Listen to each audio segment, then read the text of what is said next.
All right, it is 5 p.m. on February 10th, 2026. We're going to call to order the special called board meeting for our data work session here at the central office. Roll call, all members are here and in person. And we are going to start off with a school board recognition.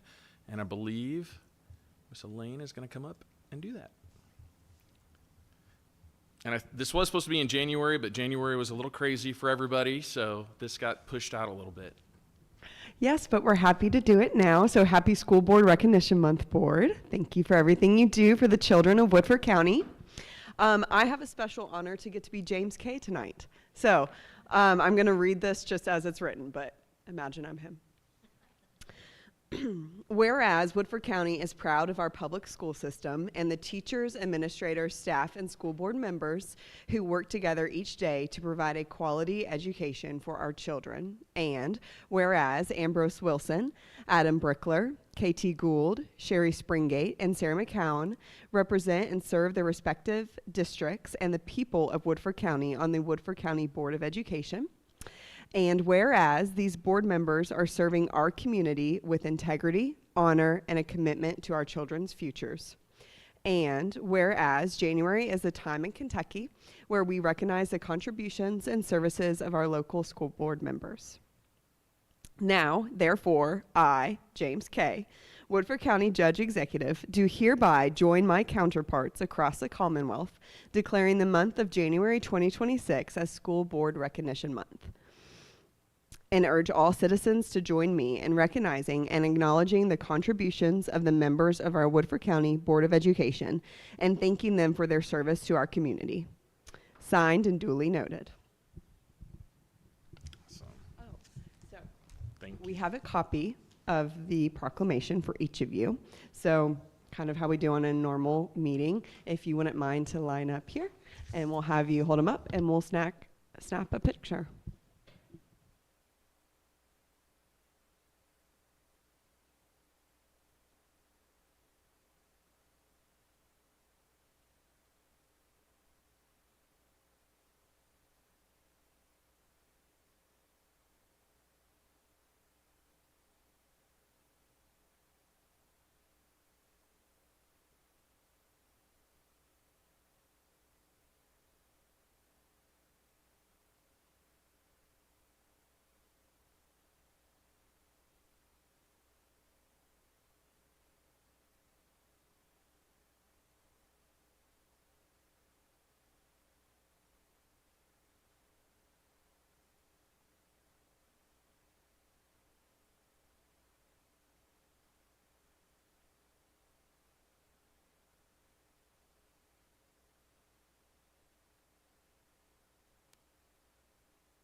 Thank you, Elaine. Thank you, Judge K, for this as well. We are going to go ahead and move into our work session, all focused on data. So we have Mr. Ryan Asher and Mr. Scott Hunley here to present to us. Hand it over to you, gentlemen. All right, thank you very much. Good evening. Just for those perhaps watching, I'm Ryan Asher, Chief Academic Officer. Susan Tracy is also one of our teammates. She is Director of Student Achievement. One of her roles is District Assessment Coordinator. Susan's not able to be here tonight. She's home sick today, but she's watching and on text if we needed for any questions. Mr. Hunley here, Scott Hunley, is our Coordinator of Curriculum, Instruction, and Assessment. So there's actually a portion he's going to talk about in basically our plans for continuous improvement, heavily involved with that. And then also I'll mention Amy Oates, who is our MTSS coordinator, who is very critical and talented in the data aspect and pulling that all together for us. So our agenda, what you see here, very strategically aligned. Dr. Jones and I have gone through this. I want to go through some demographics first. We're going to look back to spring 2025. The KSA data is all the way from back then, but we'll look at that and pull out some what we call pluses and deltas from that, and then go right into our plans for continuous improvement. Some things that you've already seen, but we want to show you those a little bit more in action and what that looks like.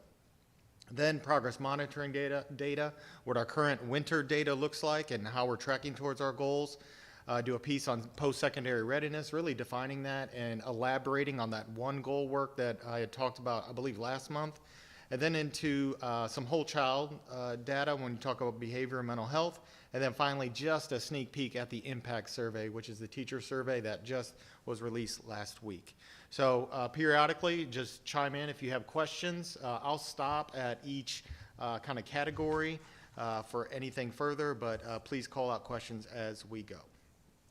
All right, the demographics that we're looking at is from each of our 8 schools now. When we consider the upper right there, our Virtual Learning Academy is indeed its own school. It is an A5 program, just like Safe Harbor. So now we are up to 8. Our enrollment over time. Last year, I went all the way back to 2010, and it's remarkable how steady we've been that long. But you can see there, we are down just slightly in 2026 in overall enrollment.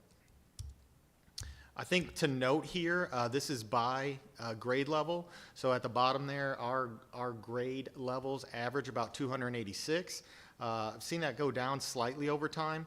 But one thing to point out here, I've circled K and 6, because what you'll see here on the next slide is 3 of our 4 elementaries decreasing enrollment because our current K is much smaller than the 5th grade that they exited to 6th grade. You can see a swing there of what, nearly 80 plus students between those 2 classes.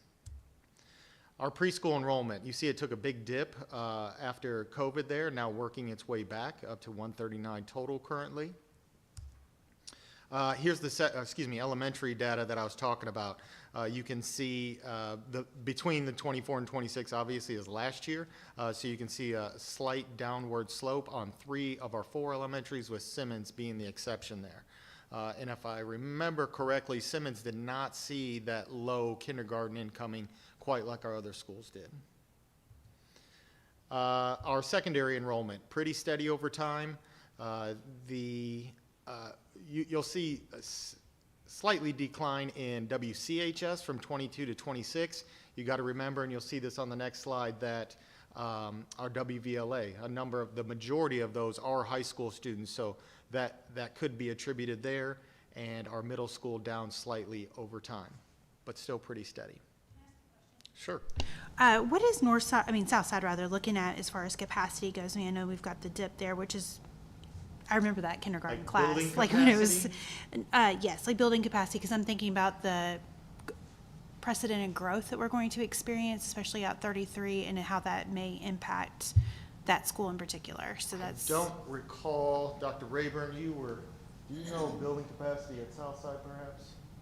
It's okay. It was just something I thought have about. to You get could it. email me. I'm just curious because that's something that I am concerned about. When I checked at the beginning of the year, Dr. Gould, there were still about 70 Okay. spaces Okay. there available then. Perfect. So I'll get the updated. Yes, and that's totally fine. I'm sorry. I should have emailed that. I just didn't think about it until just now. I apologize. We can get it for you. Okay, yeah, that's all I had on the secondary. Here is our alternative programs, as mentioned, since its inception, really taken off, our WVLA. And a number of our students who were at Safe Harbor, you'll see back to 2020, have now gone the virtual route.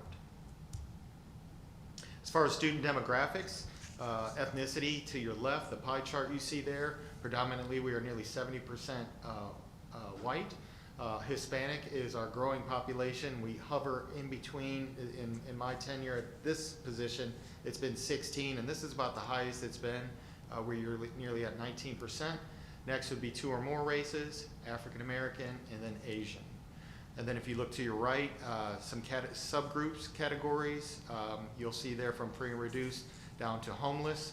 I do want to point out homeless does not mean that they do not have a roof over their head. It just may mean that they are living with someone else, either friend, family member. There's a more broad definition of homeless there. Mr. Asher, do you have that student demographic data, the second chart particularly, historically, like for the past maybe 5 years? I do not on hand, but anything in particular from that you're looking for? Yeah, I would just like to see really kind of all the categories, how we're trending on free and reduced lunch, gifted and talented, special education, English learners, migrant, and homeless. I would just like to kind of see what that looked like maybe 4 or 5 years ago. What chart are you referring I'm sorry, the second one under student demographics, by the pie chart. to? The one that's got FR lunch gifted in? Yeah, I just kind of want to see what that's been looking like over the past few years. I'm just interested. The way that I did this last year is just kind of take notes and questions here and then add it to the presentation that I Yeah. can reshare and point you to which slide to look at. Yeah, thank you. Can I ask a follow-up question too? For the free and reduced lunch, I was just wondering if that is, if we're on par with other counties, because I mean, that's almost half of our population. So I was just wondering if that is something that, well, I appreciate Ms. Springate's comment about, is that, has that increased or decreased, all these different demographics, the trends? But also, how does that look as far as similar county demographics to Yeah, us? I mean, that's hard to say when you say on par with different counties. There's quite a swing on that. Jessamine, do you recall that offhand? Okay. Yeah. I mean, there can be a great swing. There are some districts that are 80% and above, but that would be something we'd have to dig for. I wonder if the, like, Kentucky Kids Calendar or something Oh, like you that know might what? have It's it. It's on the school report card, actually. Okay, I'll look it up then. It's no big deal. I was just curious. Now, staff demographics. So what we're looking at here is all certified staff on the left-hand side, a breakdown of gender, race, ethnicity. I will note that there's a pretty large number that did not indicate, and so that's all certified staff. And then on the right-hand side would be certified teachers only. I'll give you a minute just to look over that. Can I ask for the same thing? And honestly, I don't need like the breakdown of everything. I'm more interested in just the total number of all certified school staff, the total number of all classified staff for the past maybe 5 years. I would really like to see that growth, what that looked like, what those numbers look like year to year. Yes, classified is the next one we're looking at here. Same kind of breakdown when you say gender and race ethnicity. To note, 108 did not indicate, so that could certainly skew or just not reveal certain categories. Yeah, that's one thing I noticed is just the amount of people that didn't. So it's hard, sometimes it's hard to use data that is incomplete to make decisions. And there's a pretty decent chunk of employees, which, I mean, their choice, they have the right to disclose that or not. Just when we look at it as, do we need to adjust anything, like, what we're looking at as far as recruiting, not we as the board, but you and the staff, right? It's hard to do that with some of the information. But. Right. Okay, that completes our demographic section. So yes, made note of those, and we'll follow up as soon as possible. So now let's get into our academic data. At this point, so we have 3 tiers of data, 3 levels, I should say. Classroom data, and it's bigger on the triangle for a reason. That happens more often. And then district school, and we will look at that a little bit later. That's essentially 3 times a year. We do specifically the district, what we call universal screeners, and then our state obviously is annual, 1 time per year. So I will note this is back from spring of 2025. We'll be looking at KSA, ACT, and EOP a little bit later. That's end of program for career and tech ed. All right, so state assessment results in reading. What I've pulled here, this is from the school report card. You'll see the color codes there. Elementary is gold there as compared to the blue teal color state. The reason at secondary level you have school district, those are separate. Middle was representative of Woodford County Middle School. District, although it aligns here, would be maybe a student that is in an alternative setting, is not at Woodford County Middle, but we are still accountable for that student. And then same thing, and you do see a slight discrepancy here from the red being Woodford County High School. The middle gold is students that were a total number that we're accountable for. So this does represent above state average across the board in reading. And this is, I'm sorry, the percentage we're looking at, and all of these will be our percent of proficient distinguished. Results in math, same thing here from left to right, how we compare to state averages. I'll just keep moving through these, ask questions as we go. Our science here, if you remember, the science assessment itself was adjusted, but nevertheless still performed above state average, pretty well above, particularly at 11th grade. I do want to point out, if you go, sorry, let me go back one. KSA, as far as high school goes, you only got one grade level for reading and math because it's taken at 10th grade. And then as we go ahead into these other areas, that's just one grade level of 11th grade. Social studies, same thing here. Now we one grade level per level. At elementary, it's at 5th grade. Middle school, it's at 8th grade. And high school is 11th. Writing, across the board, let's see. Actually, I should have adjusted that. That middle school would be 8th grade as well. Yes, not 6th through 8. It would be 8th grade. All right, now as we drill down into subgroups, on the left-hand side, you're going to have 3rd through 5th reading, right-hand side, 3rd through 5th math. And I know we've got a lot of numbers here, so I drew out just a couple what we call plus and deltas at the bottom. The color coding for these bar graphs, blue would be 2 years ago, essentially, spring of 24. The green is spring of 25, and then the state average for the 25th. So there are more than just these single plus deltas, but just pulling out one and what we've really focused on. A plus for this would be an increase in free and reduced proficiency from 24 to 25 in both reading and math at elementary. However, a delta is just our overall proficiency rates for the two groups of special ed and ELL. If we go to 6th through 8th, same color scheme here, plus being similar to what we saw in elementary, increase in free and reduced and their minority, but that was only in reading proficiency. Actually had a decline in the free and reduced proficiency for math. A delta would be, and this is a consistent thing we're seeing, the proficiency rates for special education and ELL, and most significant at the middle school level.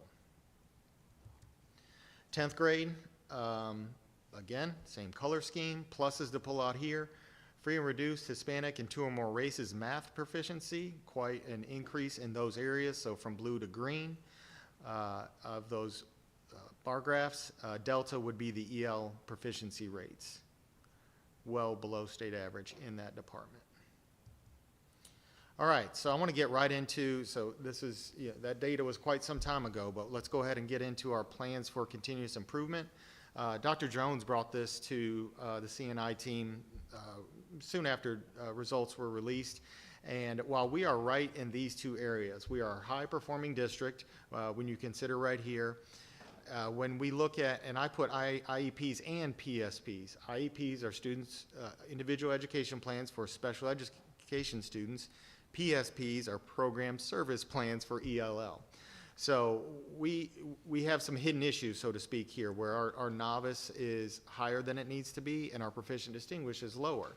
So we're in those two categories when you consider all students and then students with individual plans. So certainly as we do goal setting, and you'll see some of that here, we're looking to move up a level with both all students and our students with individualized plans. And I don't know if you've looked at this or not, is there any correlation with the groups that are dropping? Is there any correlation with attendance? Like those groups that have seen a decline from 24 to 25 and looking at attendance, like are they coming to, what I'm getting at, are they like coming to school less and maybe that's why their academics are suffering? Those are looked at on an individual basis. I don't know that that could be a blanket statement that would add up to the overall group decline. Sure. But I don't have that as a collective idea. I was just curious if there's any indicators like that kind of show Now, maybe those what's are going on. always looked at the school level and at the individual level. Today, Amy Oates was leaving, she said, I'm going to a student support meeting at the high school. Because that's exactly what they do. They identify students with needs, whether it be academic, behavior, attendance, or all the above. And they make plans individually for those students. Ryan, the online students that you mentioned earlier, are their scores reflected in all of this? They would be on those, when it had the bar graph for, and it said district, the middle, they would be reflected there, yes. I do have a question about the ELL students. It's kind of in the same vein as what you just asked. What about the time that they've spent in our school and the correlation to their test scores? Because, you know, if you think about people that may be moving in, moving out of the district, could they have come from a different region, maybe a different district, or not maybe being in school at all, and then test with Yeah, limited that's time in our certainly an district? issue. Now, when they are newcomer, brand new to the country, there is, they are not assessed, correct me if I'm wrong, in reading the very first year. I believe they do take the math assessment, so there is a lapse there, but nevertheless, that's still quite a bit of time to make up. Absolutely. So that is definitely a factor, and really causes some year-to-year variance of that population. Could I ask one question? So for, when we're looking at the bar graph and we're looking at 10th grade for math and for reading, is there a way to pull out, where those students are enrolled? So are they coming here or to the new high school building, or are they virtual learning? Do you see what I'm saying?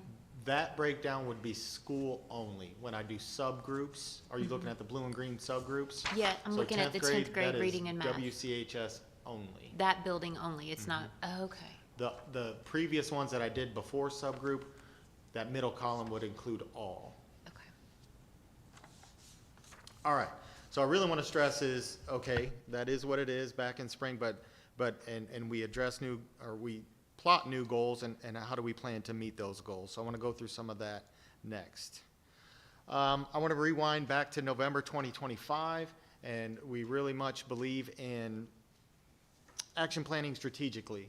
And so I use this graphic back at that board, at that presentation, where the umbrella piece is our WCPS strategic plan that we've been working on. Dr. Jones brought in with Studer at the beginning of the year. And then underneath that, we have to the left-hand side, the graphics you have there are our portrait, our long-range portrait plan, and then, of course, the CDIP. So we've had a lot of development since that time, because we have developed the strategic plan, and I'll delve into that a little bit more. And since that time, just last month, approved the CDIP. So we'll dive into a couple of those things. Specifically as related to student achievement data, we obviously are focused on the pillar of successful and engaged students. And I'll give you, I'll just kind of highlight a few of these bullets that you see here, because in developing this, and I know some of you are involved, these are what must be true. If we want successful and engaged students and we have these commitments, okay, what must be true? Well, we've got to have high expectations for all. We want them to demonstrate the competencies of our portrait of a learner. They're equipped for their future with necessary skills. We want to celebrate student success. We want to include student voice. And of course, we want students to feel safe, valued, celebrated, and empowered. That's when they can achieve, is when they feel that sense of belonging in those aspects. And then finally, they're presented with authentic and real-life learning experiences. And one thing that we've kind of grappled with, and I'm proud to say we've got a plan forward, is you got to answer to accountability, test data, but at the same time, we've got these skills behind you of the portrait we know that they need. How do we do those things together? And so I'm going to elaborate on that in just a bit. Sir? That bottom part, students are presented with authentic. Pass those up. How do we measure that with our online students? I mean, that's probably not a fair question, but Yeah. do the online students, maybe I've answered it myself. You know what I'm trying to say? Virtual education is different. Yes. It's different. However, that whole aspect, the virtual world, is real life anymore. So there's that element of it as well. We have improved our support of those students and are looking to improve the opportunities for them. We do offer, and there is quite a few of them that take advantage of a hybrid schedule, where they come in for career and tech classes or performing art classes. So they do have those opportunities under a hybrid or dual enrolled schedule. All right, I want to take a minute here. I spit acronyms out all the time. A more recent one is HQIR. And we talked about this, and Ms. Springate, you were asking me questions about the funding and everything for it. And specifically with math, but I want to take some time here to understand when I say HQIR, what that means. So if you wouldn't mind, just peruse this. It's very short, easy read, and I'd like you to just come up with one takeaway, one thing that stands out to you from reading over this, what is an HQIR?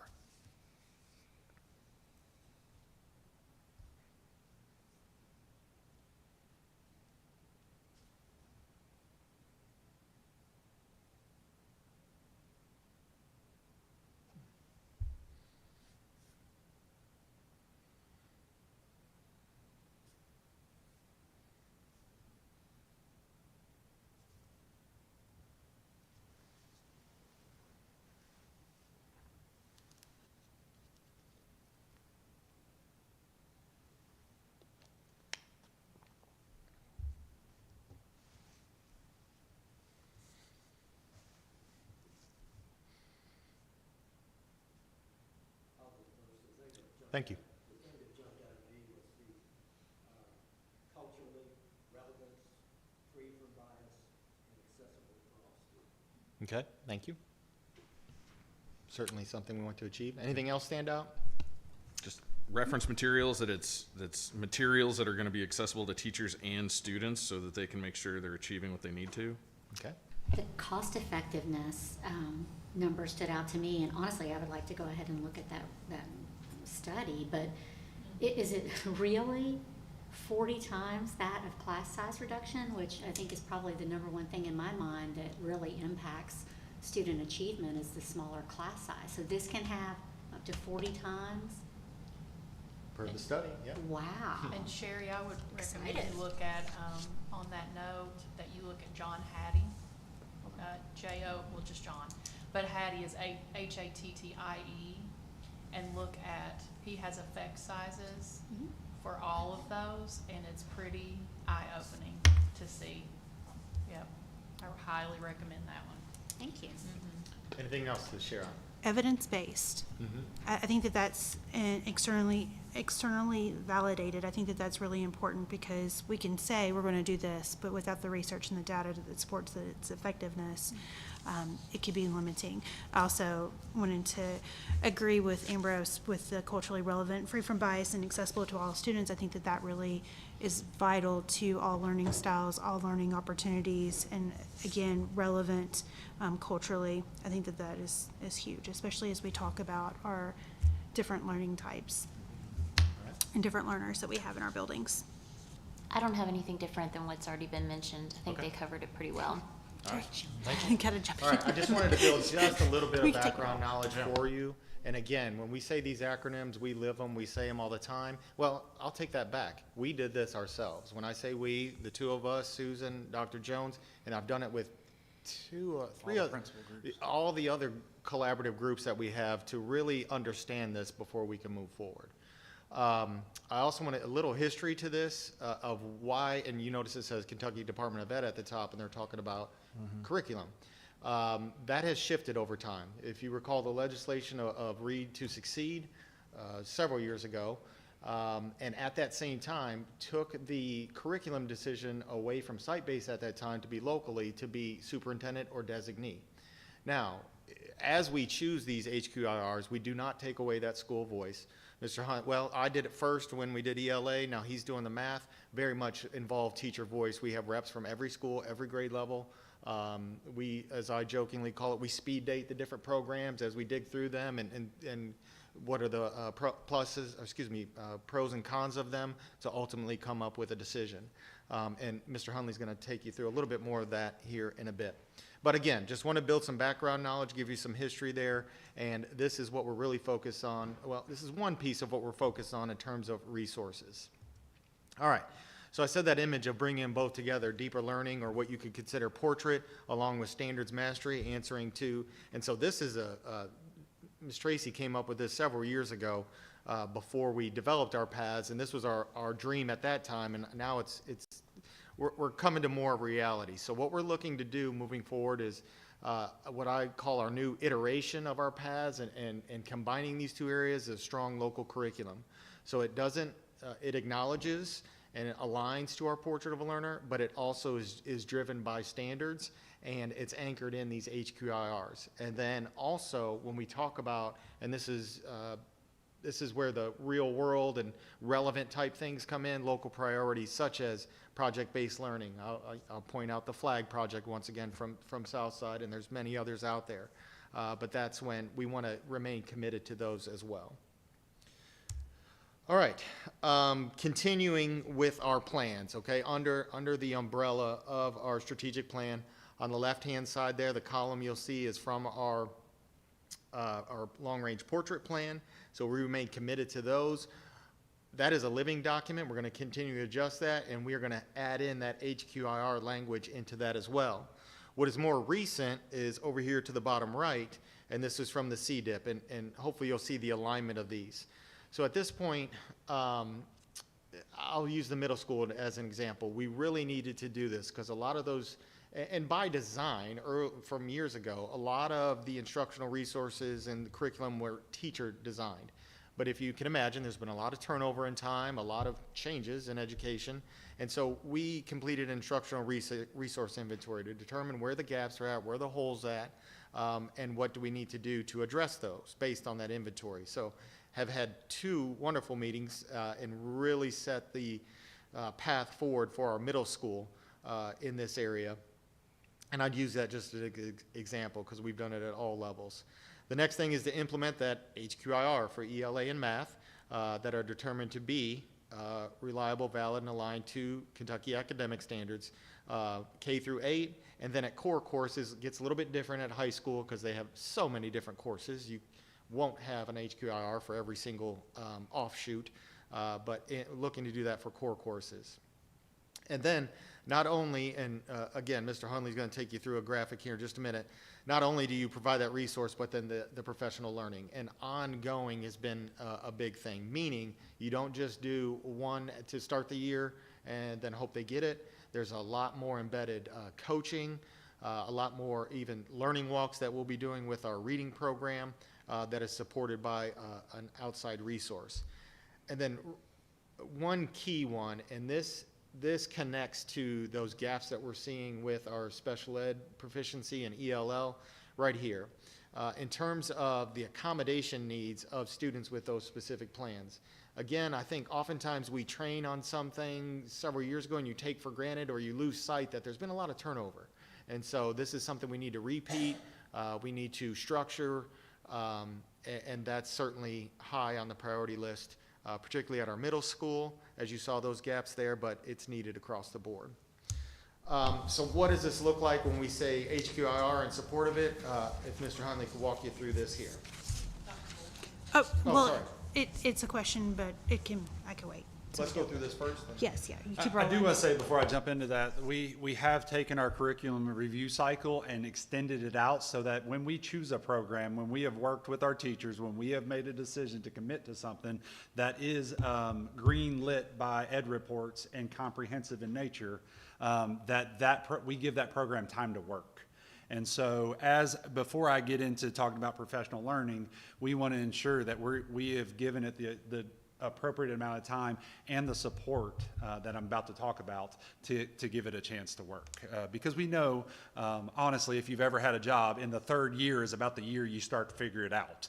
And the same goes with programs as well. And so what we're going to do with our curriculum-based professional learning is really make sure that we have a good timeline set out for this. And this is just an example of our K through 5 iReady math that we are working on. This timeline kind of shows that we started this spring kind of in some of this work. We are going to have Huntertown and Southside pilot this coming up. Northside and Simmons already have the programs. This year is Simmons first, and Northside's had it for a couple. In June, we're going to have that initial training for all our teachers. We're going to ensure that they have a good, solid understanding of what the program provides and how to use it and what fences and freedoms. The one thing about HQIRs is that if you don't follow them the way they're supposed to be followed, and there are obviously some freedoms that go with it, but we got to determine with clarity to our staff what those fences are and what those freedoms are. And so we want to make sure we have that clear understanding up front, and then it doesn't become just a resource. It is a high quality instructional resource, so that it's used to fidelity. And then after that, at Best Practice Academy, we've had some of the recommendations from the company to come back and do some mathematical practices work that will help them. I guess the first one is productive struggle. And so how do we allow kids, as teachers, we always just want to help so much, but sometimes that's, we love them to death. And so we got to allow them to struggle a little bit. And so that's part of that. We've got to learn some of those things about this program. And then with the fall, we are going to have some learning walks. We are going to have some different opportunities in PLCs for our teachers to learn how to do that intellectual preparation, which are those unit and lesson internalization protocols. This is what it looks like to understand what this unit is really trying to accomplish and what this lesson is trying to accomplish. And that's just that PLC work. That's that the Plan, Do, Study, Act. We just have to go through that a few times to get used to it. And then finally, we're going to have those fall and spring learning walks to support our teachers and give that feedback. Hey, here's what we saw that was going well. Here's some things that we can improve on, plus deltas. But really what I want you to understand out of this whole thing is that this is really going to be a lot of not just giving you the program, but supporting you in it. And so our teachers, I think that's a lot of what Dr. Jones heard in some of her rounding sessions was, hey, can we get a little bit more support on the resource and with that resource, some of that training. And so really try to be intentional about what that looks like. And this is just an example of K-5 math. We have other subject areas. Our literacy grant provides us some other middle and high school things that we can do as well as elementary. So.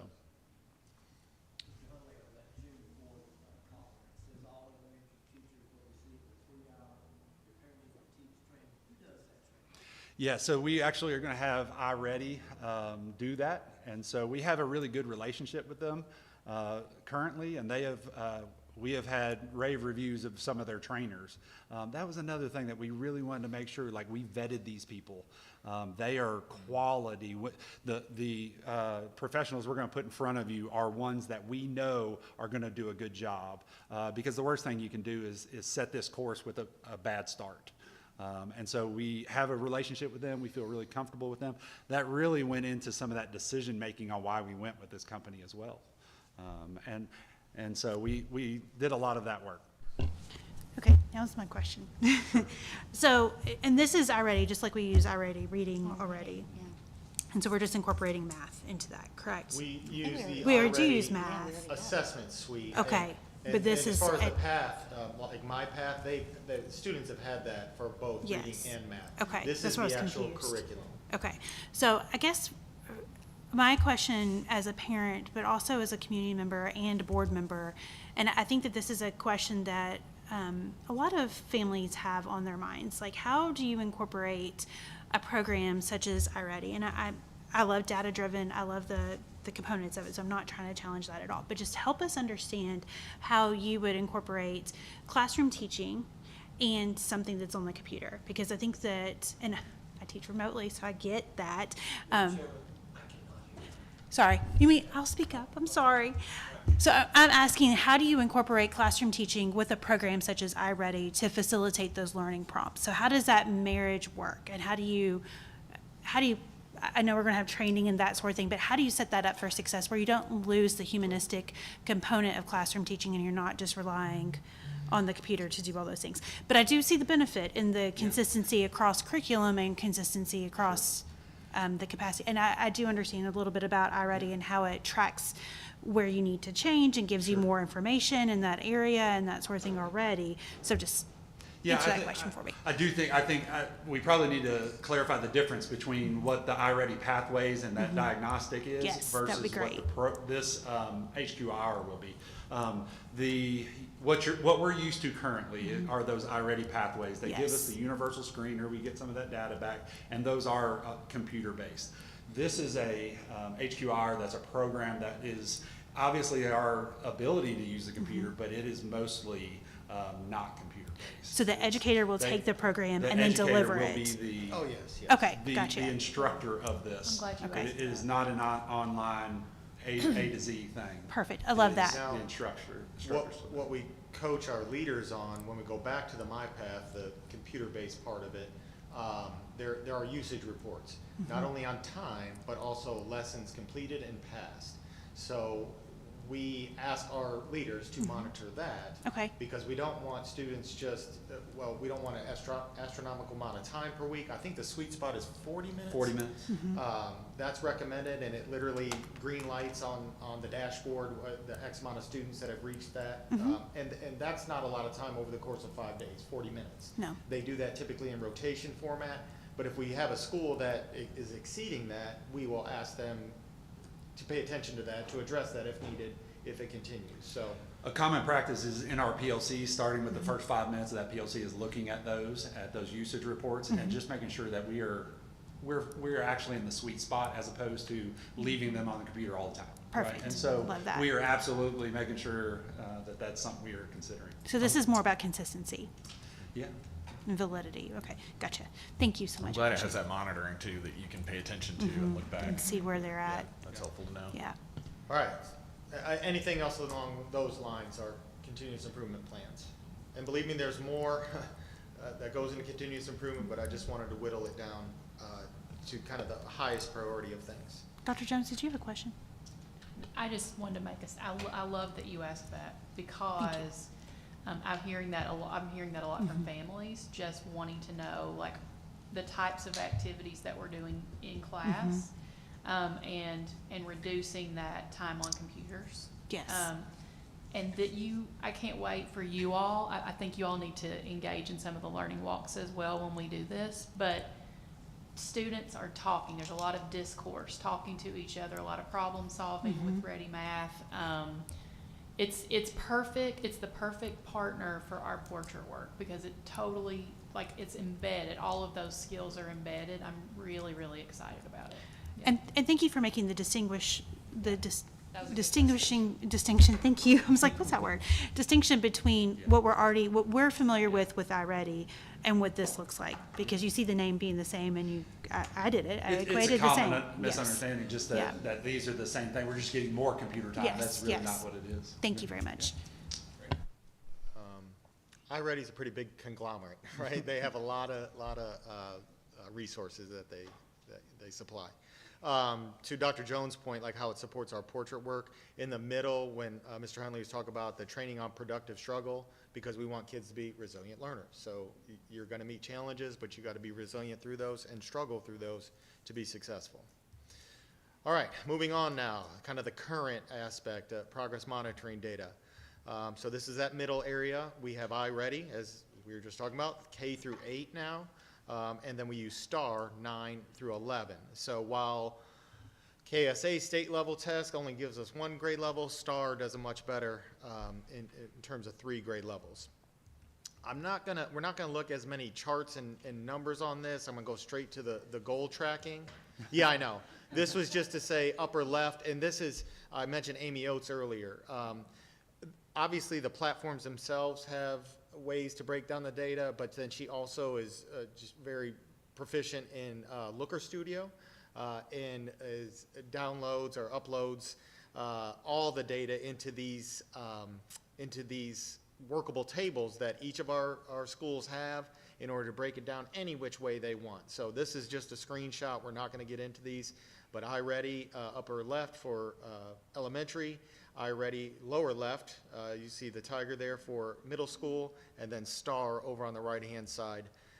And when you hear me talk about MTSS meetings, this is a lot what we're doing. Okay, let's look at our gender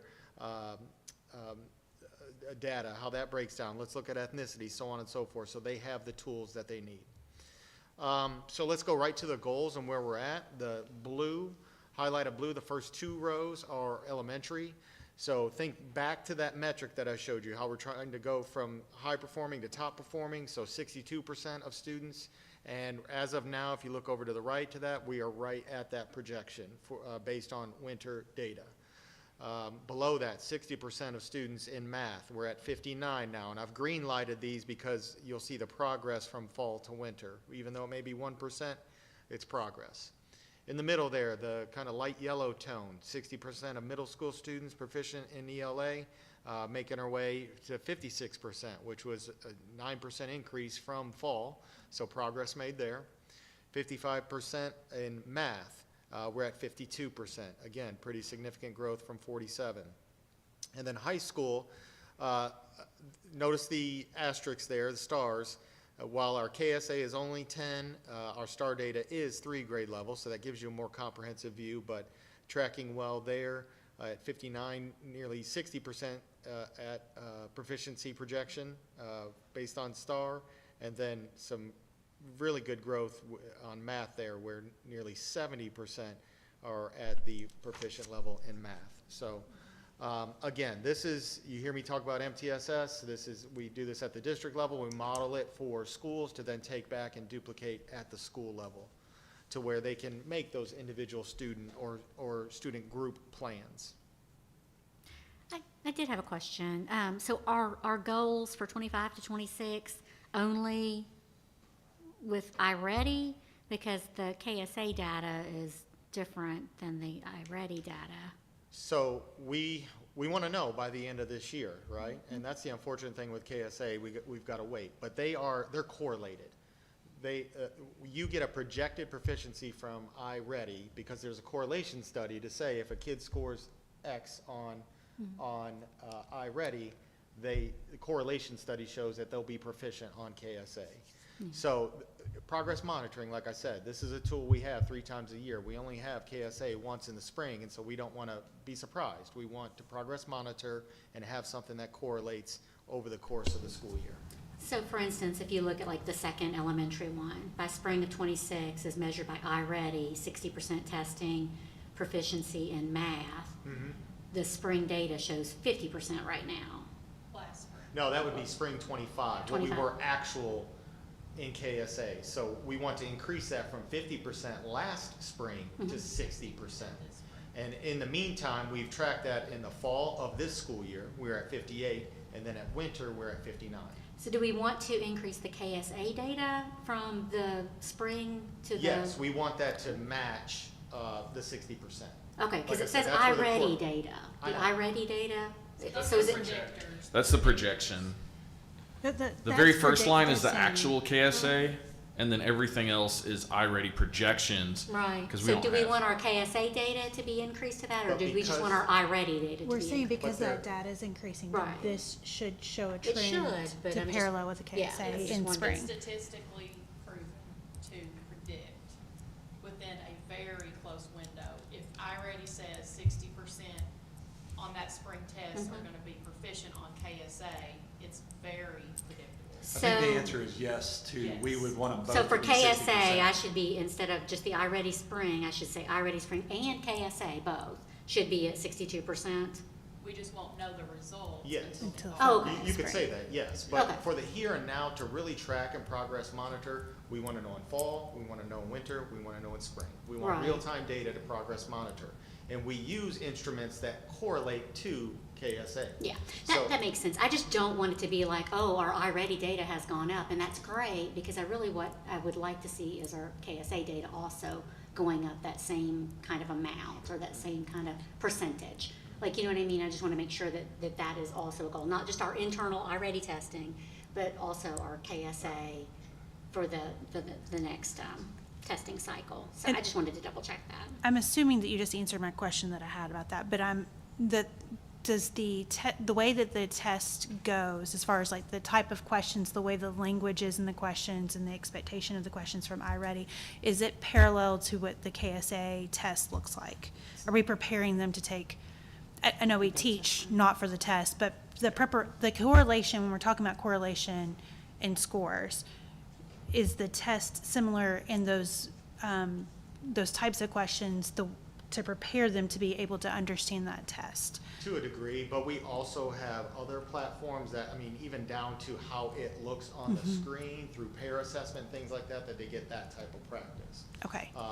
It's I- not an exact match in terms Yes. of just the presentation of it, but Okay. again, there are other platforms that we have that are test banks, assessment providers that literally look the same presentation. And I guess that's what I'm saying, as far as like tracking the scores and the correlation between the two, if the testing is similar in some capacity as far as like the way that the questions are written or the way that they look or the time allotted, does that lead you to believe that the correlation is stronger between the, like, how can they I'll share that predict? study with you. Okay. It's actually a That would be correlational wonderful. study from iReady with KSA. So Okay. they took several, like a huge data Mm-hmm. set and said, okay, students that score in this range, how did they consistently do on KSA? Mm-hmm. Okay. So I'll share that with And you. that's long been, MAP, back to when we had MAP, had Yeah. It was correlation correlated study. very well. And year after year, when Yeah. I was in principal, both positions, I would go back to see how close we are. And it's within single digit percentages. Yeah. So it's a very strong that, correlation. As a Yeah. predictor. Okay, That's good. Yeah. Thank Those are you. good questions. thank you. Follow up on Ms. Springate. I'm sorry. It says 60% of students in grades 3 to 5 will meet projected proficiency in math. Well, if you look at the other information, there's many subgroups are not even close to that. Yeah. So I'm trying to better understand. We want to get 60%, but how do we raise all the subgroups? There's are more goals, and you probably don't, on the CDIP, we actually have subgroup achievement gap goals. And as I pointed out, what we really want to reduce is novice reduction for special ed and ELL. That's what we're really focused on. To get them out of the novice level, bump them up even to apprentice, is still a mark, a measure towards proficiency. So yes, while this is overall all students, we certainly have subgroups, particularly on the SPED and ELL numbers that we looked at before, and strategies to align that, most specifically the accommodation piece that I mentioned there. Does that answer your question? Yeah, and I'm sure you Not will- really, but I'm trying to better understand If it's realistic. how you meet the needs of all of these subgroups when you come up with you understand what I mean? Because some of the subgroups, they don't go up. Statistically, they don't go up a whole lot. Well, when you look at, let's go back to the slide where you're looking at those groups compared to the state average, we're below state average. Yes. And so we know we've got, like, we can increase those. You know what I mean? Like, we definitely should be So that's part of performing better in that's part of those. the strategy to get to the 60% is to Yeah, raise all everybody. groups. Yep, that's Yes. exactly right. And then I'm Yeah. assuming afterwards, if we see we have not accomplished that, Yeah, then we come up with new strategies. that's exactly right. That's Plan, Do, Study, Act. That's exactly right. Yeah, absolutely. Okay. But to be honest, our leadership team, we're headed for top performing. So when you look at those results, if other districts are getting those results, we ought to be getting those results for all of our students. There's no reason we shouldn't. And I guess when we go back to that chart, one of the things that I consider is that statewide data, and that's people that don't have necessarily the same resources that we have that are contributing to that data. And so when we say we're slightly above that in a district that is well-resourced, I mean, we had to cut the budget significantly, but well-resourced, we have, great educators, we have great buildings, we have lots of things that are in our favor, lots of community support. I would like for us to be much higher than that, as far as like as shooting for a goal or something of that nature, or at least on par with communities that look similar in demographic and resource as we do. And so that's, I guess, when we look at our state data, that is great.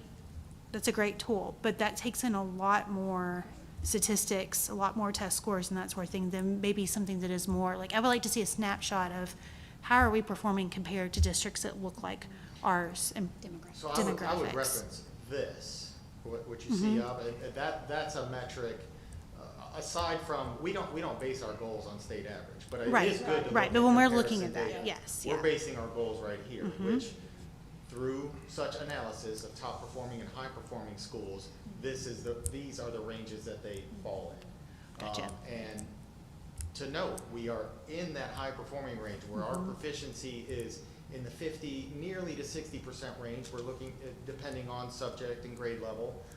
And we are certainly within that novice range when you consider all students. Where we are falling short, as I mentioned before, and to answer again to your question, we're falling short particularly on the IEP, which are special ed and ELL students. And so we are a block behind as you on this chart, and that's what our goals are based on. Not state averages, but here in the analysis compared to high performing and top performing. Okay. Can I ask Dr. Jones a follow-up Sure. question? Thank You you for said that, Mr. that's Asher. where we should be. It's where we're headed. Why aren't we there? I can't answer that. Okay. I showed up 6 months ago. Okay. I would just, Sometimes it's just focus, Mr. Okay, Wilson. all right. Sometimes it's focus, getting everybody engaged, information about, for instance, my own children, they do not like the pathway in iReady. They did it before. They don't like it. But I've told both of them, and you are both one grade level behind in math. And look at you now. You are above grade level. So it did what it needed to do. You didn't love it, but that's why I made you do it, because it was what you needed to do to get where you need to go. And I think sometimes it's just getting everybody on the same page, And I do want to just acknowledge, I think that, the board changed a lot after you left, Mr. Wilson. And so I do think that the board shares a considerable amount of, I don't want to say fault or blame, but, we needed to be realistic. We needed to be honest. We needed to really look at what our data was telling us. And it was telling us, things that were not so flattering. And so I think to just honestly look at the data and have honest conversations and be realistic about our needs and where we could have, should have been improving. Because if you look at a district that has the resources and that has the demographics, I mean, it's like we're starting, halfway in the race. We've got that big head start. And so to end up losing the race or falling behind some districts that literally are not even close in terms of demographics and resources was not really acceptable.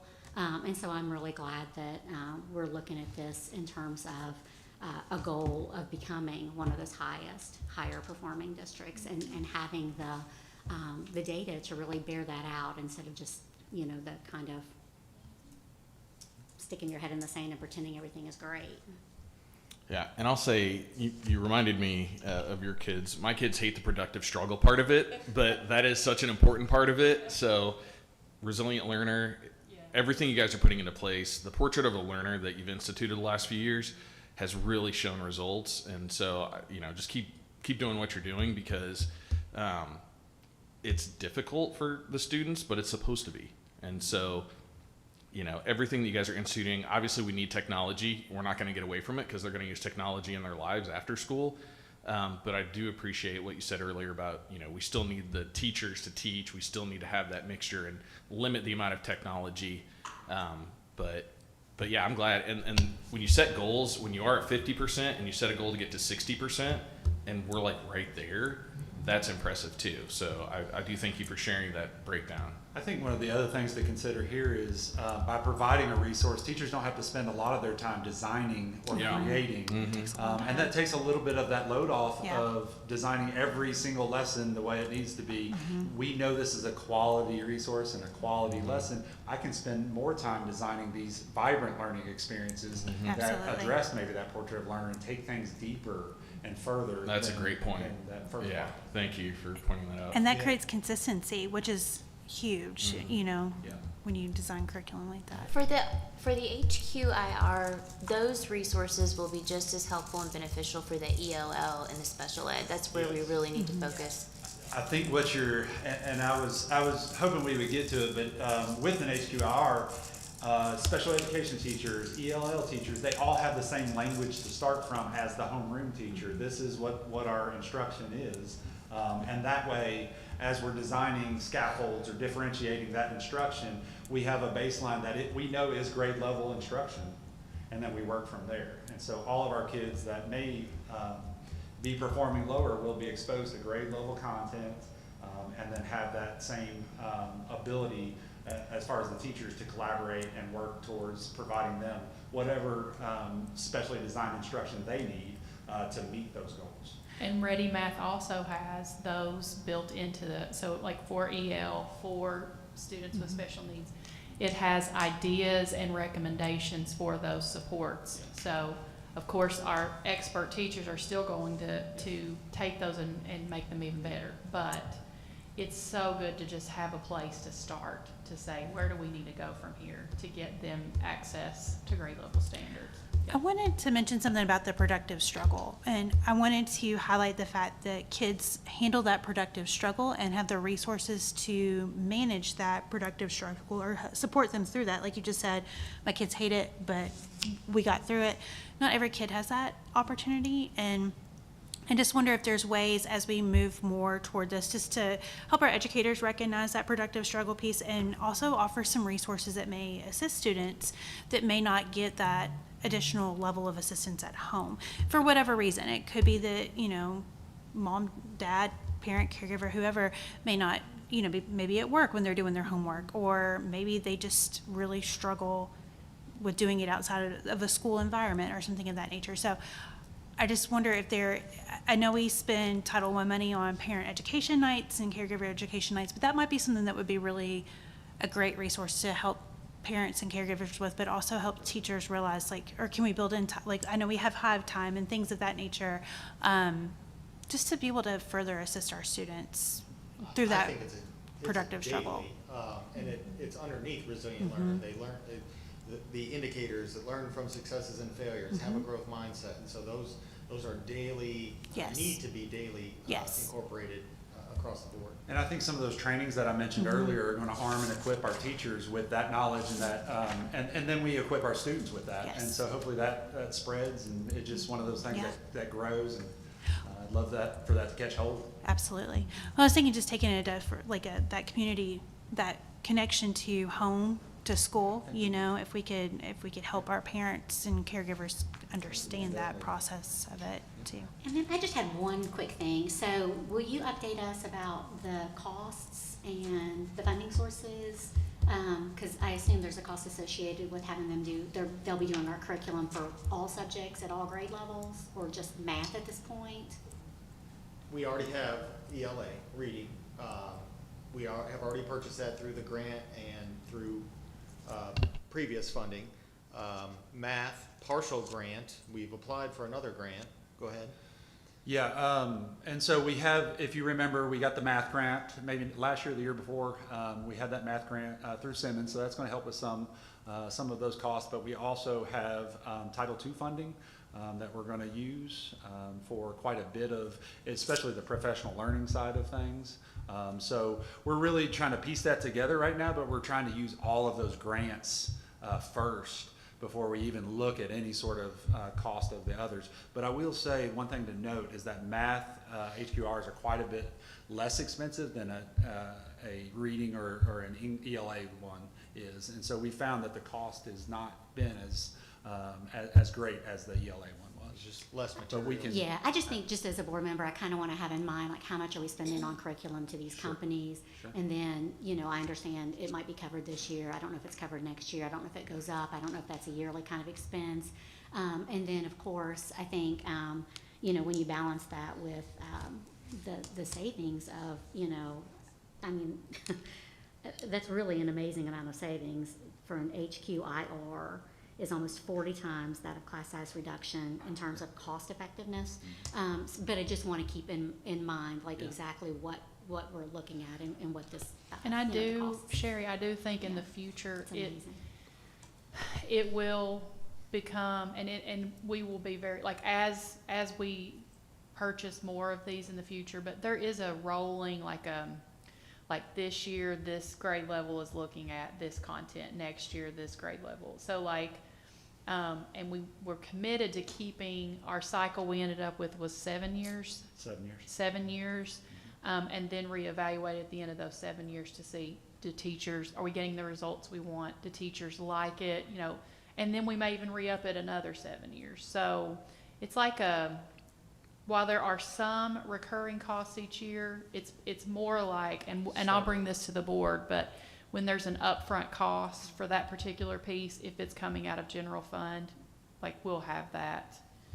We're just starting, so, yeah. Thank you. Do they offer any train the trainer kind of opportunities? Because that could be a cost saving measure instead of having an outside trainer, or is it part of, okay. I'm actually glad you brought that up. We have talked with the companies, of working with some of our coaches and those sort of things to help support them, in their learning, but also helping our administrators understand how to use this product and how that goes. But I do think we gotta look at this long term as opposed to just 1 year, and what does that look like? And so that's what I've tried to lay out, like, here's what next year looks like, but with that in mind, like, what do the following years look like? And so we're trying to put those things together.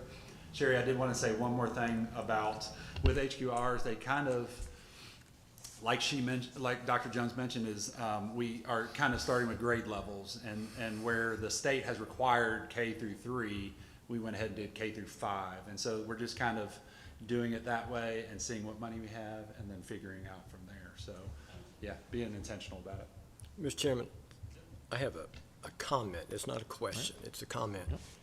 And some of the discussion tonight has made me think of it more often than I think about it a lot, but tonight, from what I'm hearing, I get frustrated about, Dr. Jones, you said it's tougher, but we work through it.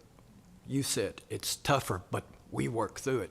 You said it's hard, but we work through it. Many of our students don't have we at home. That's what I was saying. They don't have it. We have to be that at school. We have to be that, and we can't lose focus on that. Common sense to me, if someone is struggling because they don't have we, and we make it not harder, but we make it more rigorous, Yeah. they're going to get further behind. Well, that's the great thing about having an incredible staff. Oh, absolutely. And when they talk about the MTSS system, it's the best I've ever seen in the state. But I Hands think, down the best I've ever seen. but I do think Yeah.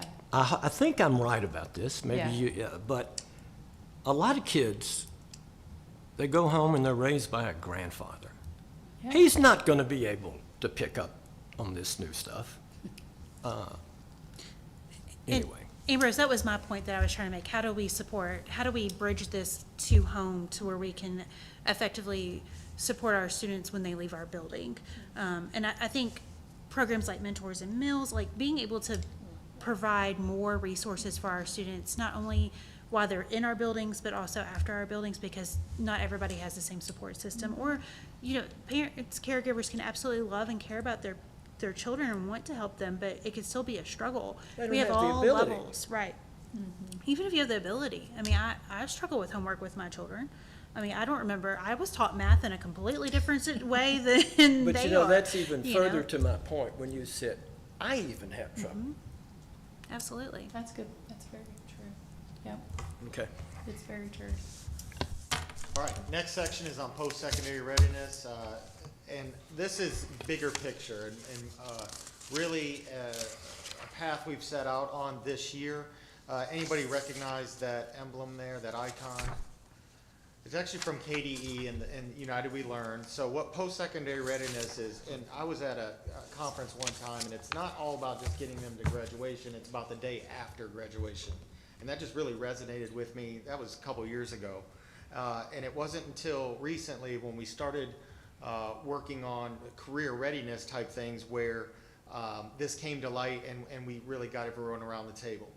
So what that means is, and we do have accountability results, but I feel like graduation rate is pretty simple. You know what that means, right? They got the cap and gown, they got the diploma.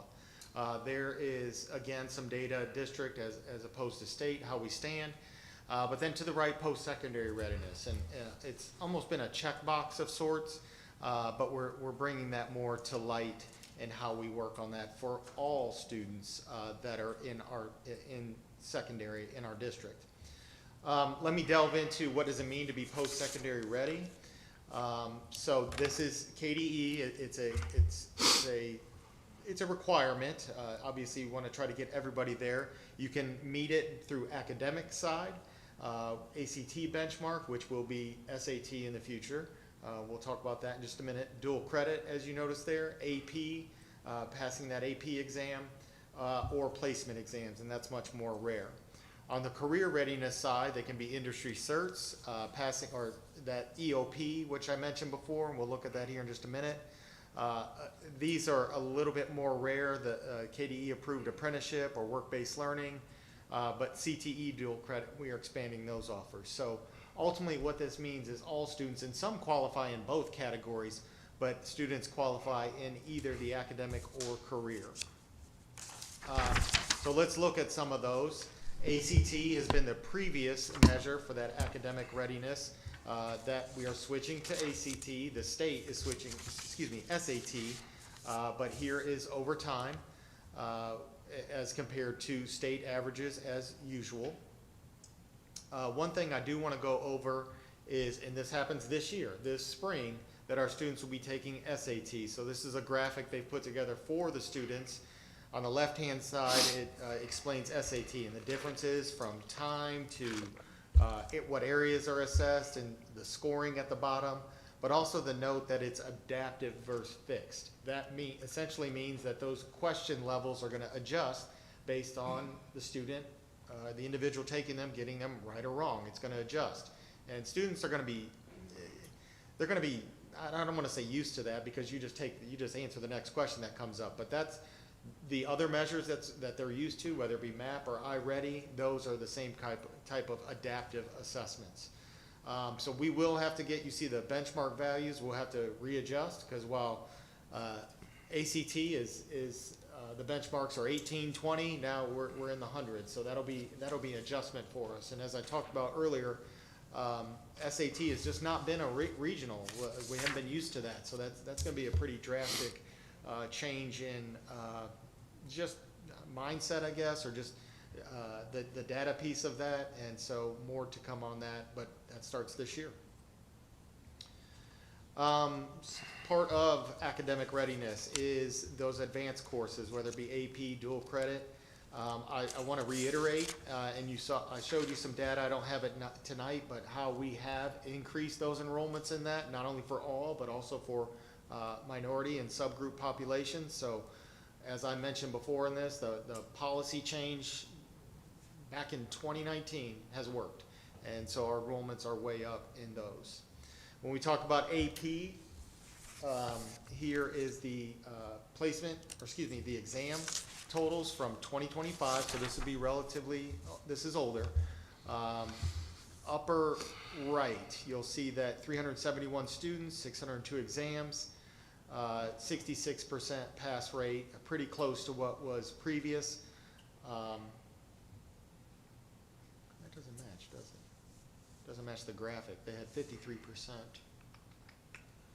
That bar graph, bar graph doesn't look correct. But regardless, 66% in 2025, and then it has the breakdown by AP course at the bottom. I'll give you just a minute to look over that, see if you have any questions. On the one you were just talking about, Mr. Asher, the school summary, is this information available by subgroup also? How many free and reduced lunch earn AP classes? How many African American? How many ELL? Likely so. I'm not as well versed. I get this from Amanda Best, who is the assessment coordinator at the building. But I would assume so. Most platforms allow you to do that. Okay. I think it's on the next slide. Oh, it is? I think so. That is just enrollment. Okay. Okay.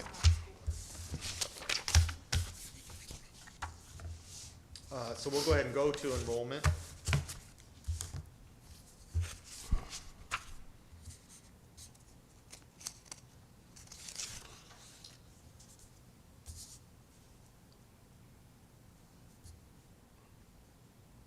do you have to choose a CTE when you're there? I just went to scheduling the other night, but I'm still confused about this. Do you have to choose a CTE pathway?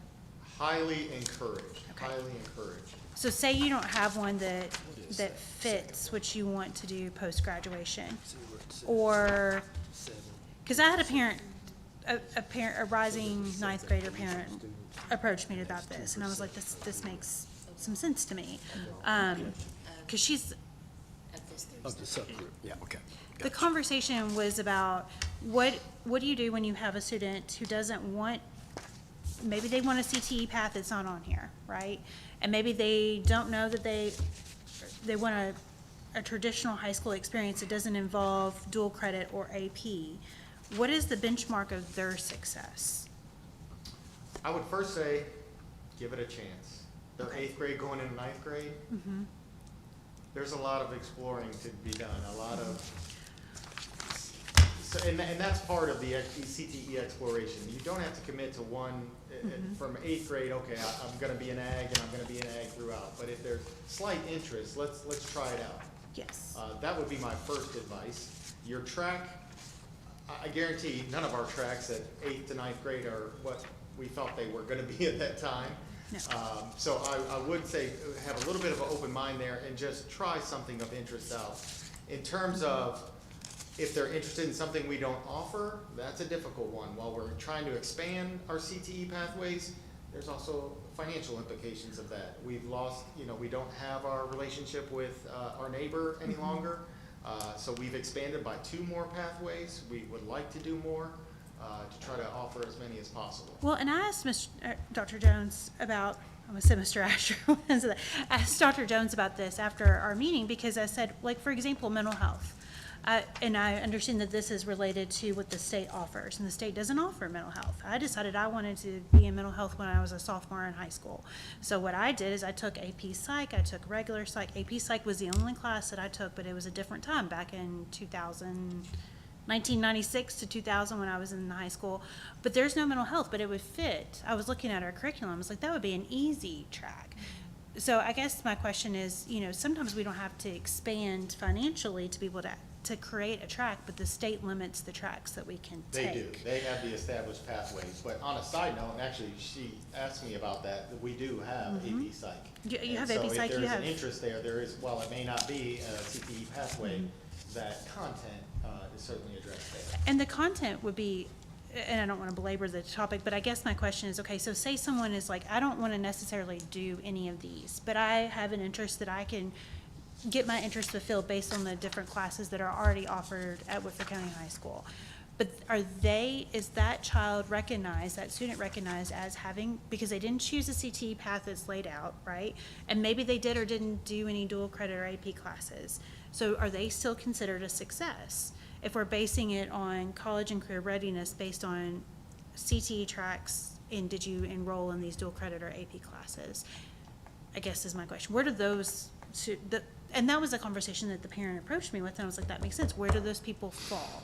And how is their measure of success? Let me go on a little bit, and I think I'll address Okay. that. And that's what the One Goal work is all about. So moving into CTE, here are our current pathways and different tracks underneath each of those. As I mentioned, we've been able, and you've heard me say a lot about this, the law and public safety in terms of our fire science, and then over under health sciences, our EMT program that we house here has been a major success in collaboration with the city. They are currently just now starting EOP for this year. So this would be spring of last year. This actually is the very same slide because we did this meeting in April of last year, so I had current data. So this is a little bit older. End of program, yes. Another acronym. Everything's an acronym. Absolutely.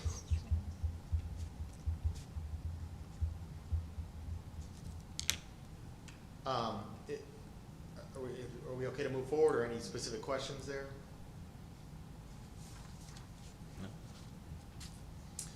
Another element of post-secondary readiness is dual credit. Our primary partners that we have currently, you'll see there at the bottom, Asbury, BCTC, EKU, Midway, and Murray. Each of them kind of have their concentration. Midway has been a great partner, not only in what they offer, but financially for our students, the opportunities they can get there. So it's been very beneficial to have them as a close, literally neighbor in that area. We have 551 students enrolled in dual credit courses, so you combine that with AP, we've got a lot of students taking advanced coursework. There's the breakdown. by ethnicity in terms of overall enrollment. Can I ask a general question about counseling students on whether to go the AP route or dual credit route? Because I've had a lot of parents ask me about that, because when they went to high school, dual credits weren't a thing, so they only had AP. So when they now have students and that question of, well, what's better, a dual credit or an AP? Can you just talk a little bit about how they're guided in that choice? It's oftentimes it comes down to the course. So I hesitate to say a blanket statement there on what's better. Sure. For my own children personally, we went the dual credit route. Felt like they could literally pick up credit. It was a financial savings there, but there were some AP Psych, for example. It was an area of interest, so it really was individualized. I want to say I would not say that one is better than the other. It comes down to the specific course. It comes down to the specific student. There is a little bit of gamble. Well, in both of them, there's a gamble, meaning that you have to pass with that The 3 AP or above exam, an AP. right. But at the same time, you've got to pass the course for dual credit, and those are pretty rigorous. Those are college level rigor. So you have to do your work and be committed to that as an individual student. So again, can't say one is better than the other. It really, I suggest meeting with their counselor. Once they get further along, if they do have an interest in mental health, then obviously take that AP Psych, because that's really going to be beneficial. So just individualized approach is the best way. I will Thank say the other part of it too is, your AP course in high school, and correct me if I'm wrong, does not go on your college transcript as far as your GPA. These do. So if a student doesn't do well, they could essentially, in the dual credit, impact their GPA longer term in college, which can also impact their keys money and that sort of thing too. Because if you get below a certain GPA, they'll take some of your keys money or suspend it or whatever it may be. So I think that just talking to your child about, are you prepared to take the college level rigor, because this will follow you, is impactful. And then the cost. And if the credits transfer, that's the other thing. If you want to make sure if you're going to a completely different school outside of your university, or a university outside of Kentucky, or making sure they can transfer. I would say too, just to the question that you asked about kind of the difference or how parents are guided. One of the things that my oldest said, he was like, dual credit classes are great. I mean, both of mine took them, but an AP class, it is so rigorous. That prepared him more for college than, even though dual credit courses are college courses, just the rigor and intensity of those AP courses, he felt like That's a fair beneficial in that point. way. There is some variance. I put up how many partners there, so just like any school, there's variance in the rigor and what the course expectations are. So that's fair also. I do have a quick question. So when we're looking at the information on the dual credit, can we get some statistics as far as like number of credits earned, grades, pass, fail, I don't know, I'm kind of a geek, but I like for dual credit and AP both, I like to see some kind of a statistic saying like, hey parents, we had this many credits earned and that was this amount of money, or just something. It doesn't, and I know it's different because different credit hours cost different in different schools, but just something so that parents can kind of see that and kind of have wow, that is such a nice opportunity that kids have now. And then, maybe it will help them have those conversations and explore which is best and which makes more sense based on where the kids might end up going and that sort of thing. I think that may be something they cover on dual credit night, so I should be able to get that from them. I love at that. high school. I had a question about the chart below, the chart, I'm looking at it below, that's why I said that. The students in dual credit courses, that's total, right? Total students, not total classes, right? Like, so if you're taking 2 dual credits, you count as 1 student, not that counts twice, right? Correct. Okay. And then the percentage, like 36 African American students equates to 7% of the total students that in that 551 number, or is that Correct. the percentage of students, the student body of African American students at the school? No, that's 7% of 551. Okay. And I don't have that, but that's what I showed before. 36 African-American students is actually nearing 50% of Okay. the African-American population. So I don't know if you recall me saying that, it's overrepresented, overrepresented in that area. Having that column might be helpful, just to not flip back and forth, just to see it visually together, it would be great. Okay? One goal, so how all this builds up. So, I'll be honest, originally, this was part of my Career Readiness Academy, and I just couldn't wrap my head around it, I wasn't proficient in it. So that's where One Goal came along. We were partnered with them, free of charge, grant-based, and college and career planning integral to the high school experience for every high school student. So if we break that down, this is something we've put together. And it'll go back to the demographics, right? You saw our high school enrollment, you saw SHA enrollment, you saw WVLA.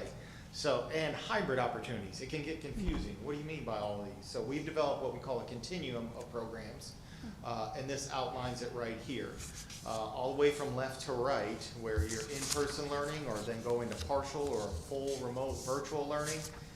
We have brought representatives from every aspect of this around the table starting early this year to start to build a common vision that regardless of what program or part of the continuum you're on, we are trying to prepare you for, again, that day after graduation. So there is more to this, and we use it internally, like, okay, how does a student apply or enroll in such a program? How do we schedule them under hybrid? What are they eligible for? So this has been a very good graphic and meeting structure for us to literally get on the same page. So with One Goal, and I can go back to that if needed, but really you look at the vision, and I'll go down, and this answers your question, Dr. Gould, what about those students? It's really all students. And I mentioned this when you asked me about One Goal last time, the 3 E's outcome, we've really wrapped our mind around. So no matter the program, the ultimate goal is to produce graduates who are enrolled, employed, or enlisted, and that's success. We want that for 100% of our students. So while this is something we haven't really tracked before, it's out there, and it's a little bit harder to track obviously, once they leave your doors. But really, this is our collective vision, and really something we bought into. Kind of has a nice ring to it, right? The 3 E's. And wouldn't that be wonderful if 100% of our graduates, regardless if it's Safe Harbor, WCMS, or excuse me, HS or WVLA, that they are prepared for one of these 3 areas. So that's what that work's all about. I started with a core group, then started bringing in others, including Dr. Jones, of how we are going to start expanding, because it takes a lot of people across that whole continuum to meet this final objective. But it's been really rewarding work thus far. It is actually it's going to be several years that we're doing this. Right now, although it was interrupted by those snow days, there was a student survey given, a staff survey given of like, again, wrapping your mind around this and making just that term post-secondary readiness, what does that mean? So excited to look at that data at our next meeting a little bit later this month. But that's what One Goal is all about. And again, just kind of bigger picture beyond some of that state assessment data that we looked at earlier. Are we trying to track it? Are we reaching out to students post-graduation to see where they are, or? Yes, Okay. yes. But We like get I much said, it's a little bit more return? difficult. They don't all Yeah. pick up the phone. Yeah. But that's part of it, is putting in systems on how to be as efficient as possible with that. All right, that closes up post-secondary readiness. Now into, you've heard me say MTSS quite a bit. That's yet another umbrella concept, because underneath that whole child, not only academic attendance that's been mentioned before, but also social, emotional, and behavior. Yes, absolutely. Mr. Wilson's head's exploding over here, but we'll get it. You're in such a good school district. Yeah. Oh, I know we are. I know we are. To Dr. Jones' point, how we structure supports within MTSS is multi-tiered systems of support. So a lot of, I've seen a lot of districts, or not districts, just a lot of where the triangle's the other way. We like to flip it upside down, think of it as a funnel, right? All students get tier 1 programming. This is specific to behavior and SEL, so all of our schools implement PBIS. They implement trauma-informed practices, so on and so forth. But then some need extra support, and so it's down to tier 2. And that's it's obviously more individualized, and then on down to tier 3, where that's really intensive and really typically on a one-to-one basis, and oftentimes involving outside services. So the data to go along with that, to figure out how they move from tier to tier. Here's our behavior data platform that we use. Again, Ms. Oates puts this together.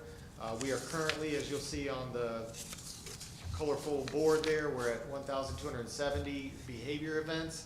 But if you'll compare that, you'll see a significant decline from 22-23, well, and 23-24. Slight uptick from last year. We'll be taking a look at that in MTSS coming up. But contributing factors there, and more acronyms, PBIS, MTSS, and BAR. I can't say enough about BAR and what that's done for our secondary level in terms of behavior, attendance, credits earned. It's been a wonderful structure for them to follow. I was just talking to Ms. Swinford about that today, and she was just raving about how that has made a huge difference. I think you shared some statistics with Yeah. us recently about how much, or how the improvement we've seen. Yeah.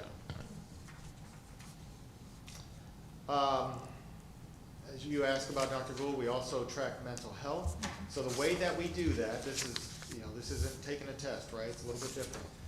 Mental health sessions. Anytime counselors spend roughly 15 minutes with a student on one of the following issues, they log that, and that goes into this platform here. So record count to this point, 2,454. Again, slight uptick from last year, so there's a correlation there with discipline, but down from previous year, especially 22-23. Similar contributing factors, except you add in the mental health supports there that we have available to all of our buildings. So certainly tracking that and supporting that as needed. It's interesting to look at the different reasons, of the categories. The self-referral source is pretty large, and I think that that really speaks volumes to the awareness that our students have and their capacity to seek help within their school. Is that, yes. Yeah, 31%. And that is a big part of BAR, is to have those relationships built so that you have a trusted adult in the Absolutely. building. And so hopefully that's reflective of that.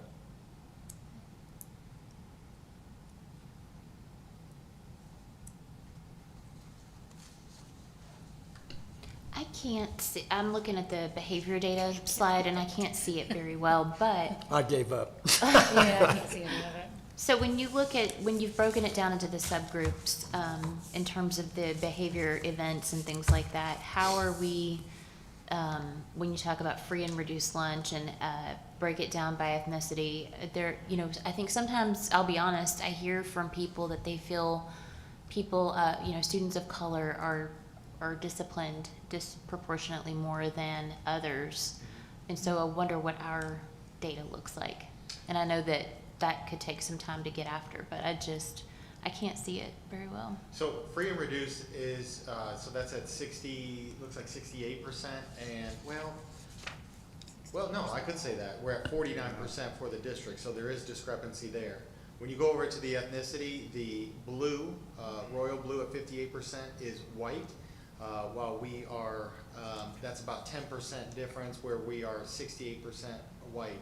The 20.7% would be Hispanic. Our population is, what I say, 18, nearly 19%, so not real discrepant there.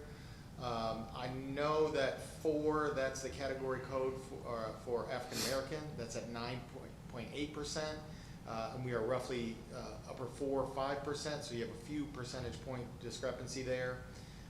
And then the pink 7, I believe when it's not live, so when I hovered that over that before, that's 10%. That is 2 or more races, and we are at about 8% overall population. So not major discrepancies, although some to take a look at, with the exception of the free and reduced. That's nearly 20% difference of total population. So 20% above or less? Above. If you consider that we're at 49% of our total population is free and reduced, yet 68% of your behavior referrals, I wonder if this Oh, I was still on the mental health side. That's all right. Sorry, I was on the wrong I side. wonder I though wonder, I didn't if see it. it is individual students or if they have multiple write-ups, you know what I mean? Mm-hmm. That may come into play too. We would have to break that down. Yeah. Very valid question. Well, and I think about, with that, I'm trying to think of, there's a word I can't place in my head right now, I apologize, but like the disciplinary track versus the mental health resolution kind of, restorative justice practices is what I'm looking at. Like, what does that look like as far as, kind of just speaking to your point, Sarah, about the disciplinary, was it suspension versus, let me refer you to mental health, or like a counselor or something, That's true. a provider of some sort, like, So or reunification in the classroom? Like, what does that look like? Is it, do we have data on that, like suspensions broken down by?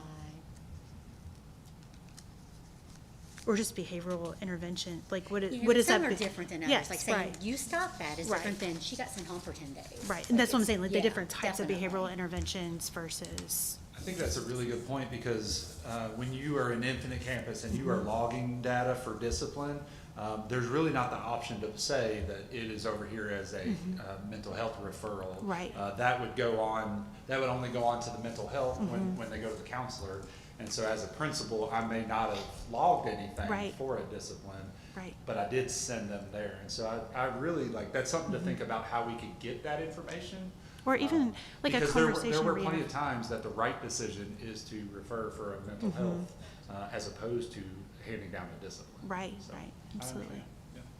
Just would be interesting to pay Agreed. attention and kind of see, and then, because you don't really know if you're doing something well if you don't measure it, right? Sure. And then tracking, was that student referred, like, did you get that student back in your office for a disciplinary action, or was it, that was a resolution versus a reoccurring student? Did it, And I'm in gonna the go back- cycle? I'm gonna go back, and now BAR has quite the structure Mm-hmm. that's implemented in our secondary. That's those weekend and week, got what are called block meetings, and they have student support meetings where they're having those conversations. Mm-hmm. Yeah. Whether it's either side, behavior referral, Yeah. mental health, or both. Mm-hmm. I mean, it really has to get down to that level, in order to, fully support the student. Absolutely. Thank Last you for thing that I'll- insight, too. Go ahead. I just said thank you for that insight for both of you. Thank you. Last thing, and I do not have this broken down very much, we just got this last week, is the Impact Kentucky survey. So it's the working conditions survey. So these are just the categories, and they're compiled of all the questions underneath. So we have not, and we will do that this month at the district and school level, break that down. But the first thing that stood out to me, and I emailed this back to Dr. Jones when she sent it, is up in every area since last survey, which would have been 2 years ago, I guess. So that is positive. I'm sorry? That the teachers, this is the teacher survey? Oh, yes, this is the teacher survey. That is taken in, it was in the November, December timeframe. So just got this back last week. One thing, and we have to dig in deeper, that as a CNI team, we were happy to see is professional learning up pretty significantly, 9% from last time. So that speaks to the structures that we put in, from our leadership summit to best practice to cohorts to academies. That is validating for us. And then also resources. While it's up, it's still at 55%. And so when we're talking about the approach we want to take with high quality instructional resources, again, we got to dig into those answers a little bit more, but my initial thought is, well, that's a need that's been identified by teachers as well. Could I ask you a follow-up question about that? What are resources? Is that a number of teachers, what are, That's why I say we got to, and we looked at it just a little bit. It is literally curriculum, resources. What am I going to use with students? But it also talks about technology, facility Yes. improvements. It talks about those things as well. The high school was up quite a bit in their facility, and so that was right where they moved to the new Amen. building. That makes a lot of sense, right? I'm paraphrasing, but something to the effect of, my building needs a lot of repairs. That Agree or kind- try- like, yeah, that's that what was I one of thought the it would questions. be. But when we did look at that, the one that was talking about the resources that you use with students, that was in the 50% range, I believe. So just an initial look, we looked at it just today, in fact. Do you care to share that data when you kind of break it down? I know it breaks down by school and it breaks down, and I also wondered what was do you know what our percentage rate was of folks doing the survey? It's I know still sometimes it's open, high, right? sometimes it's low. I don't. Is it still open? Are you still gathering? No, it's closed. It's It closed, is, okay. it's live. What's it called? Impact. No. Panorama. The platform is live that has it all broken down. Gotcha. Yeah, I think I've seen it broken down, like you've broken it down for us in different years, just kind of saying, I don't know if it was school level or how you broke it down, but I just remember it being broken down a little bit more. And I understand you haven't gone through all that yet, so just whenever, no rush. I have two follow-up things about two different things. So I apologize, this is going to be a little bit disjointed, but just the way my brain's working tonight. I would like to see data related to extracurricular activities, like clubs, like just involvement, student involvement, especially in high school, as it relates to post-secondary readiness, to see if there's any correlations between the number of students that we have that are engaging in clubs or sports or just volunteerism or anything like that boosts their, not only kind of the portrait, bringing the portrait into it, but beyond the classroom, what that looks like and how that correlates with career and post-secondary readiness in general, especially as we look at building resumes, building college applications and that sort of thing, just to see if there's any correlation or, academic studies, that lived experience that maybe you may not have just from your own lens that maybe we can offer. The other thing, because I do think we do a lot of that in Woodford County, and I think we should look at the credit that we, how that may benefit our students. Before you jump to your next one, I was going to say, I think Coach Johnson gave us some of that on the sports side, so we can probably steal some of what he already Yes, provided yeah. on that just presentation. But add then the I agree, other- the extracurriculars, the other ones, Yeah. that'd be cool Yeah, to look sports at. are entered in IC, so that's Yeah. an easy report to pull. Something else you mentioned? Go ahead. I was gonna say, a lot of those CTEs feed some of those as well, those extracurricular Yes, activities. yeah, And so yeah. that is good information Yeah. to have, and, but it's also that comes through that Yes. channel. The other question I thought about was when we talked about disciplinary referrals and like restorative practices and how that all looks. I was thinking about areas like, for example, the bus system, like when we think about discipline on the bus, and how does that kind of correlate to how that resolution happens, or other areas that are not necessarily within the school day. Like, I know that we don't really monitor ETC, but that would be another area of like, is our students, what does those disciplinary referrals look like? Do we track those in IC? Okay, Yeah, you that enter, was, like in IC, as he Okay. mentioned, you tag them like the location it happened. okay, And hours, before, during, after, so all that is logged in IC. well, I think too, like about the correlation of like getting on the bus and going to school or coming home. Maybe you don't want to go home, or, what does that look like? Or the anticipation of that, so, because those behaviors, of course, we know with trauma can play out in different ways. That's it, that's all I got. Thank you all so much. This is a lot of information, it's great. The impact participation rate was 83.4%. That's a high good. return. That's really Yeah. good. Wow. I think in years gone by, we've made avenue for folks to do that during like work hours or something of that nature. Faculty meetings, I think. Yeah, so I think that's an important thing to do, like just to make it easier for folks. What to was be that, able to- Sherry? I think in years gone by, I had asked that we allow our staff to do that during work hours, so that they could have certain set-aside time where they could go and take that survey, because we really need that data, right? To be able to retain, recruit, to be able to kind of understand how our folks are feeling, to like just have areas of improvement. So I really like that we had such a good participation rate. That makes me super happy. Thank you all for all your hard work Yeah, on this thank you. presentation, it's amazing. Close with this image. Dr. Jones alluded to it earlier, just the Plan, Do, Study, Act cycle. It's continuous. There's always challenges, there's pluses, there's deltas, and you just have to respond to them and be resilient, right? Absolutely. That concludes my presentation. Mr. Asher, I wanted to thank you so much. This information is invaluable. I will keep this information.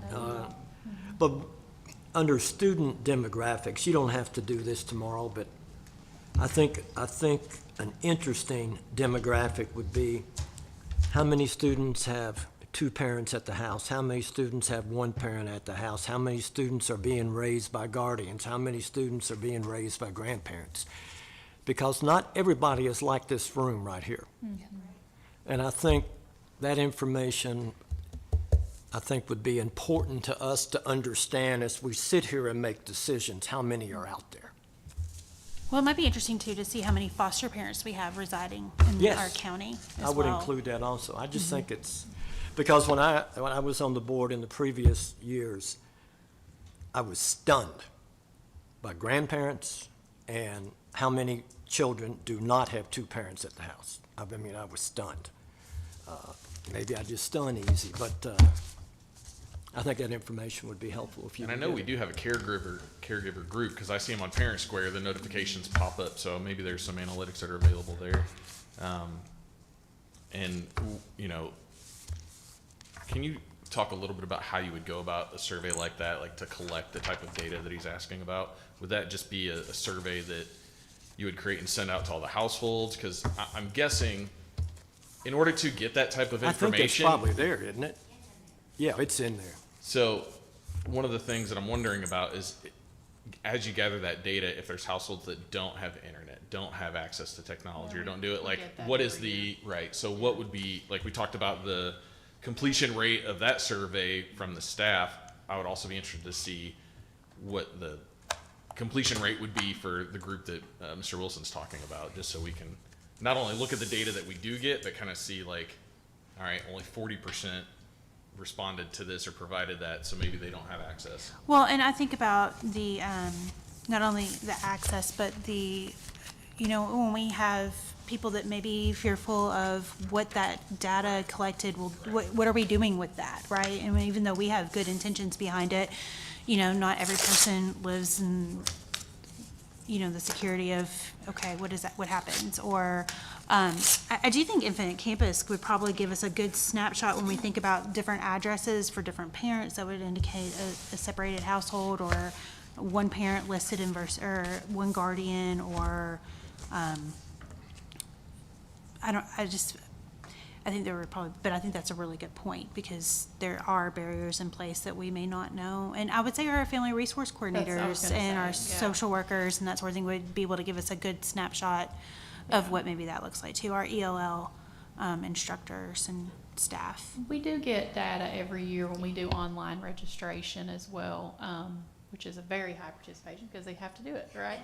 So, you know, about access to internet and things like that. So we do have quite a bit of reliable data there. And there might be some questions that we could add Yeah, to that, and they could be optional, you know. yeah. I don't know if that's invasive or not. Yeah, I don't know. I'll have to look at that. Yeah, but yes, yeah. It's important information.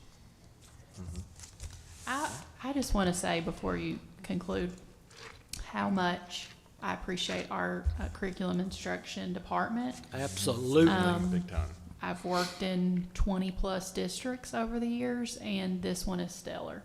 This one is stellar. They are always out in schools. They are always working around the clock, committed to do what's best for students, and I hear it all the time from teachers, from principals, you know, just about how good our curriculum instruction department is. And I'm thankful to have a board that asks questions like this. It's rare, and I'm thankful to have a board that cares enough that to ask questions like we've asked tonight. So, thank you. Thank you all. Thank you very much. Appreciate all the work you guys put into this.